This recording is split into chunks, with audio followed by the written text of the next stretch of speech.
it is Kim Jefferson here, and your host of FabFit TV. So I wanted to pop in, just give me 2 seconds. I got called in earlier. Okay. I wanted to pop in and talk about habits. You know, here we are, it's May, and many of us have, graduations coming up, vacations, kids getting out of school, and here's where the habits that we've established or have been trying to establish get really challenged. So many times, we kind of get into the rhythm, we get into the pattern, and then we get this like pattern interruption, and then we kind of like fall back down the hill. So, what I wanted to talk about tonight is like, how do you create habits that stick? And then how do you break habits that you want to break? That, we all kind of fall into those kind of patterns where we're like, we don't know how this habit developed, but I don't want it anymore. I got to break up with it. So, let's just go back to how habits start. Habits are a trigger. Like, an action happens, we take an action, and then we get a reward. Positive or negative, it goes back to, I'm trying to think of the psychologist who put the rats in the maze. So they, the Pavlov's dog, when he rang the bell, and they started to salivate it regardless of if they had food or not. We're the same thing. We have the same kind of like simplistic animalistic brain where, we've taken an action, we know what the reward is. And then even when you take away the reward, we're just cued to take that action. So when you think about an alarm clock. Your alarm clock goes off in the morning, and we do, 3 things. 1, we hit off and we get up. We hit snooze, or we turn it off and roll over. And that's a trigger. You hear the alarm and you have a habit of what you do. For me, when I hear the alarm go off, I immediately know, I give myself, before I even go to bed, I give myself a 15-minute kind of ramp up. I need to ramp into the day. And so I give myself 15 minutes, I hit snooze 2 times, I lay there for a few minutes, and then I can embrace the day. That's a habit. It's not a habit I want to break, but it's a habit. It's what I've been doing. And so the same thing comes to you. Triggers could be anything. It could be places. It could be times of day. It could be people. It could be, an action that you take. Think about it. You brush your teeth. You don't think about like, oh, it's morning, I'm going to brush my teeth. It's like, you get out of bed, you brush your teeth. It's that's just and you might even have a habit of, do you brush your teeth first, do you wash your face first, or do you get to the shower first? So like we all have our own kind of, habitual routine as to how we do this. So the key here is like, to make or break a habit, you have to figure out what the trigger is. What's that one piece of information that you take in that makes you take that action? And then look at what is that reward, so that when you kind of look at it as a wheel, you get the trigger, you do the action, you get the reward, and then it kind of starts all over again. So what is that, and like where in that cycle can you break these patterns? So one of so many times people will say, especially because, getting fit is my jam. And people will say, oh, I have no willpower when it comes to whatever. I have no willpower, Willpower is not this like mythical creature that shows up that says, oh girl, don't eat that brownie. Oh girl, get to the gym. There's no creature. Willpower is here. Willpower is between your ears. And when you're starting to create these habits and you're relying on willpower, and you're like, that every night after work you need to have a glass of wine, yet you still have wine in the house because you got willpower on your side. Willpower will let you down all the time. Because a lot of us, if you think about throughout the day, we start and we're like, this is the day, I'm not going to have wine after work, and then, you get a deadline, an unscheduled deadline. your kid gets sick, you get a flat tire, traffic, whatever it is, all the things that like make you kind of like bob and weave throughout the day cause you to stand on your willpower. And by the time you get to the end of the day, you're like, I need that wine. I don't care what habit I'm starting. I need that wine. And willpower sitting over there in the corner going, yeah, girl, you need that. I got you. Willpower isn't going to be that, you expect willpower to be that person who jumps in front of you and says, stop, don't have it, don't eat it, don't do it. No, willpower is not going to do that. So why don't we just stop it? Let's just squash that right now. It's just not going to happen. And, the reason why we also struggle is that we immediately say, so say Sunday you wake up and you're like, Monday's a brand new week and I'm not going to have wine, or I'm not going to have sugar, or I'm not going to have whatever it is you've told yourself, or I'm stopping smoking, I'm stopping drinking, whatever it is, and you expect that come Monday morning at whatever time you wake up, these magic fairies are going to make that habit happen like that. We don't give ourselves enough time. And, it was in the 50s that a plastic surgeon started talking about how long it took people to heal from surgery. So, for example, he's a plastic surgeon, so he was doing nose jobs. So he said it took, on average, 21 days for the patient to heal from surgery. And so that they would look in the mirror and they would finally identify with like, this is who I am with my new nose. And so somewhere along the way, that got extrapolated into, it takes 21 days to make a habit. 21, I don't know, seems sexy, it's a good number, I don't know. But that's what we've all been kind of drummed into our head. It takes 21 days. It takes 21 days. And so if you, look around, you always hear 21-day detox, 21 days this, 28 days. And what we've come to find out is that it actually takes about 66 days for a habit to really, really be in the groove, be really entrenched. Because if you think about right around day 21, you've had a couple of relapses, and let's be honest, if you don't have a relapse, you're lying to yourself. Everyone's gonna have some slide back down the hill, but it's just a matter of how do you get back up. But by day 66, you've really zeroed in on what the trigger is. You've zeroed in on the reward so that nice circle is going smoothly, nice and smoothly. The other thing is, when you make habits, so many people try to change so much. They lay in bed and they're like, I'm going to go to the gym 5 days a week. I'm never gonna eat sugar or cake again. I'm only going to eat organic. I'm only going to cook at home. I'm only, blah, blah. And then, here you are, not doing any of this, yet you're trying to make 5 million changes all at the same time. Our brains are awesome, but they're not machines. Our brain is trying to help you process so many different things throughout the day, and now you're throwing new information at it. You gotta give yourself a break. And in the last episode, I talked about the power of one thing. And getting good at one thing and having a couple of wins under your belt make you feel like a rock star. And who doesn't want to feel like frickin' Bono, right? Who doesn't want Bono to come over for dinner? That's what you want to feel like. And so when you start with one habit, then you kind of build that momentum. You build that snowball, and who knows what other habits you are capable of starting to create. So, one of the quotes that I always say when people are like, oh, it's so hard. And, I kind of feel like something like your mom would always say to you, if it was easy, everyone would be doing it. Habits, it took us, bad habits are easier to make than good habits, right? So it took us a while to get to where we are now. And if you've had this habit for a really long time and you're trying to break it, you can't expect it to happen overnight. And 66 days is, kind of like the bare minimum for you to kind of really establish that habit.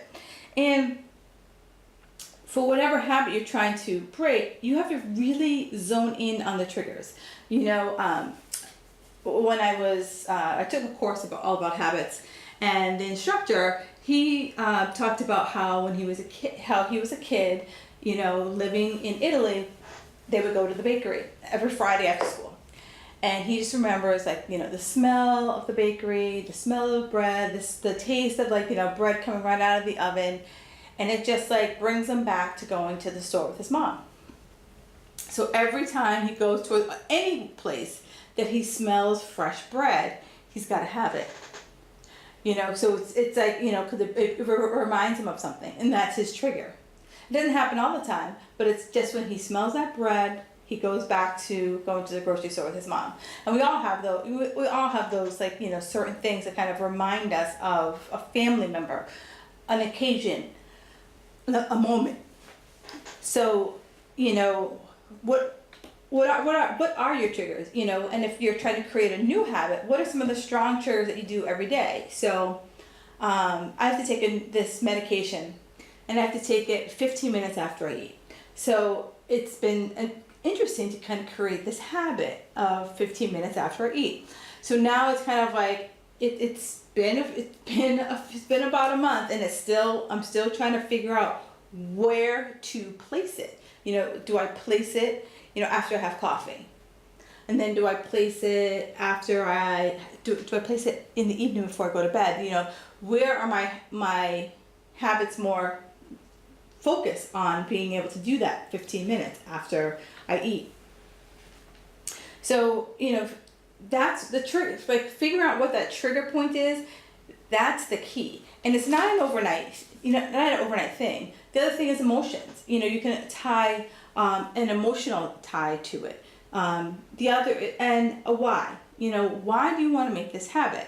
You know, for me, you know, it's like, if I want to have my stomach feel better, I have to make the time to figure out this medication, because I know when I take the medication, my stomach feels better. And when I don't take the medication, my stomach doesn't feel so good. So it's really getting into my head when to take it, and like kind of tie it to something that I already do. And that's when you're going to have more success. So if you're someone who's not currently going to the gym, then you have to kind of figure out what is a cue. And so a lot of my clients, what I'll have them do is leave their sneakers out, or put their bag in their car so that they already have to drive to work. It's already there. Or put your gym bag right next to the bag you bring from work, so that it's always this one, you know, this yin and this yang. You're already going to work, so you're gonna put your gym bag in. Just, you know, taking it back and forth. And if you're not sure what, like, a good kind of trigger would be, you know, journal.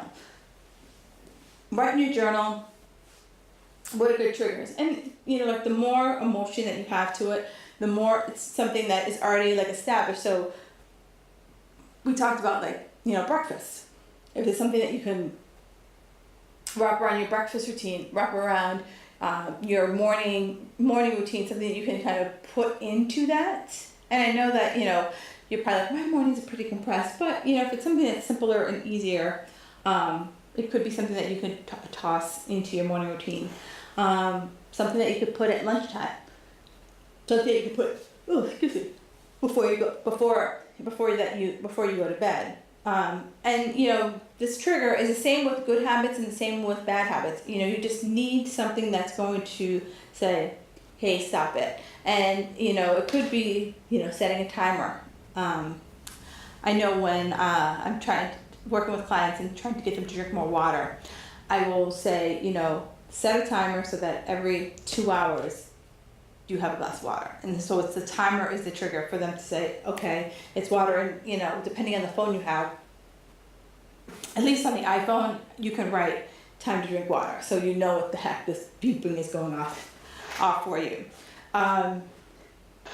You know, and it's like, when I first started working out in the morning, I was not a morning person, but I had to create the habit. So when I first started working out in the morning, you know, it was creating two habits at the same time. It was getting myself to bed at my bed, you know, setting a bedtime so that, you know, lights out 10 p.m. And then it was setting the habit of, instead of, waking up and scrambling to what I was going to put on because you're half asleep, I started setting my clothes out so that I already set the intention the night before by setting my bedtime and leaving my clothes out. And so everything's out from socks to top. Everything's laid out. All I have to do is put it on. I'm not running around trying to find anything. Whatever I'm going to the gym in is laid out right there. Some people will I just need to wear my clothes to bed so that way I can just get up and go.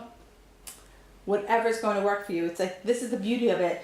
A lot of times I brainstorm with my clients, just kind of figure out is that a strong enough trigger? Because once you have that strong enough trigger, then it's kind of an easier haul. It's really finding that trigger. And I want you to think about change your mindset about it. I don't want you to think about this someone is, threatening your life to make this habit.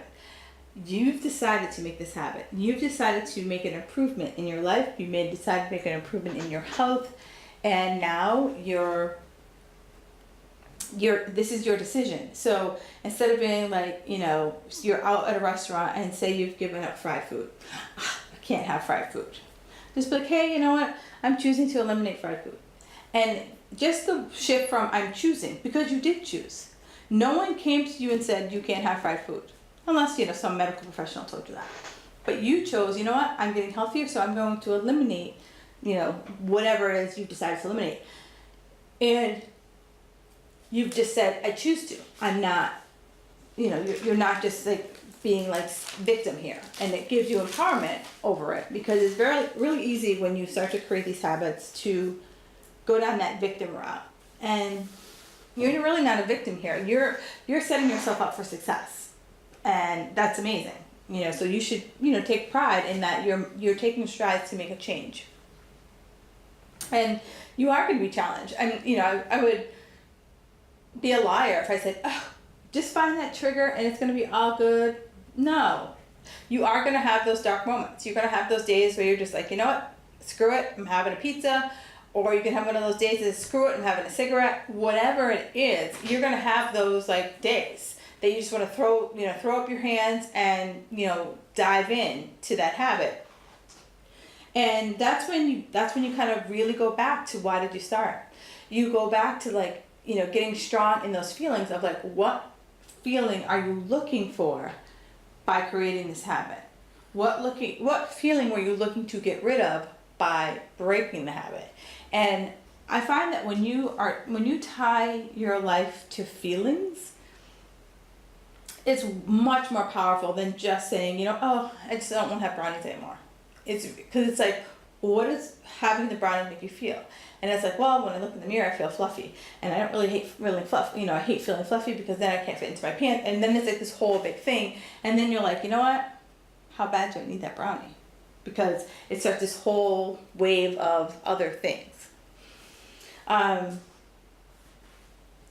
So the key is to figure out what that trigger. What is that trigger? And how can you change that action before it? So that, it can go gradual or it can be, jump into the deep end. And it really depends on you. For you to break a habit or to create a habit, in order to have success, you have to have a plan. You can't just, like I said, lay in bed and be on Monday, I'm giving up wine. Well, what's the plan? What's your plan for when you go out to meet a friend and you and her normally have a glass of wine? What's the plan? What's the plan when you come home from a long, hard day and you typically go and have a glass of wine? What's the plan? What's the plan for you if you go out on the weekend and you go out to dinner or date night with your partner? What's the plan? Because the more you're able to think through what goes on in your everyday life, the more success you'll have, and the less likely you are to be I have willpower. No, willpower is sitting over in the corner and being yeah, girl, I got you. I'm over here. Call me when you need me. Because you're not going to call. You're not going to call willpower. And then you need to have persistence. So know that there are going to be hiccups.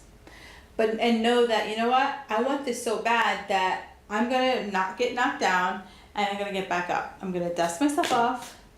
and I'm going to proceed. And I'm going to take it as I've learned a way that I've learned a way that it's not going to happen. That's the takeaway. So it's like, oh, yeah, that wasn't a good trigger. I need to find a new trigger. Or, oh, I see what the reward was. I don't really want that reward. So like the reward was I fell down. So, figure out for yourself, how you're going to persist, because you will persist. And say to yourself, you know what, I'm going to get knocked off this journey, but I have it within me to get back on. I have the strength within me to get back on. I have the strength within me to thrive. I have the strength within me to make this my reality. And be coachable. If this is something that is new to you, you've tried it a couple times on your own and it hasn't really gone the way you wanted it to, raise your hand and ask for help. Because sometimes, we as an individual trying to change ourselves, we can't see the trees for the forest. We just see the forest and we only see one path through, and we know that path led to a cliff, and then we fell off the cliff, and then we're in the water, and it just sucked. Where if you employ a coach, a good friend, they're able to see a couple of different paths, and they're able to tell you like, ooh, you know what? You got to zig over here versus zagging over there, and help you guide you through, and help you talk things through, help you brainstorm where you should be heading. And, figure out what's your one thing. If you have 5 things you want to change, what is that one thing that if you got that habit down, the rest would seem a little easier. The rest would start to fall into place. And for me lately, one of the big things that I haven't been falling apart on is water. I've not been drinking my water as much as I should. And so I've been really cognizant of, I've been setting my timer every hour. Did you drink water? Did you drink water? Did you drink water? And I have no reason why I stopped. I just stopped. And so now I'm trying to reestablish the water habit. And I'm focusing on the mindset piece of it, and then knowing that like when I drink my water, my whole body feels better. When I drink my water, I don't wake up with a headache. When I drink my water, my allergies are a lot less intense. So my reward is not having a headache when I wake up in the morning, because that stinks. And so, a lot of my clients, I always ask them, like, when you're setting these goals, you're setting these habits, are you a reward? What kind of reward person are you? Are you a punishment kind of person, or are you a reward kind of person? And so what this means is, would you prefer, I have a client who, anytime she doesn't go to the gym, she just puts $10 out in the street. She just, anywhere, $10 out in the street. And that's her way of saying, you know what, I told myself I was going to go to the gym. I didn't. I just put $10 out in the street. And that's my way of saying I broke my promise to myself. So think about it. Is that something that, you would do? So, over this whole thing, realize that you're going to get off track and just have a plan to get back on track. Give yourself permission to not be perfect. Be kind to yourself. Set yourself up for success. If you are trying to get rid of brownies, for the love of God, don't get brownies in your house. And know that, review your triggers and trust yourself that you're going to win. And that is how it's going to work. So my name is Kim Barnes Jefferson. I want to thank you so much for joining me tonight. I'm back again on Tuesday, May 23rd, and I'm going to be talking about burnout versus stressed out. And what's the difference, and how do you know where you are and how to get rid of it? So I will talk to you guys later, and have a fabulous evening.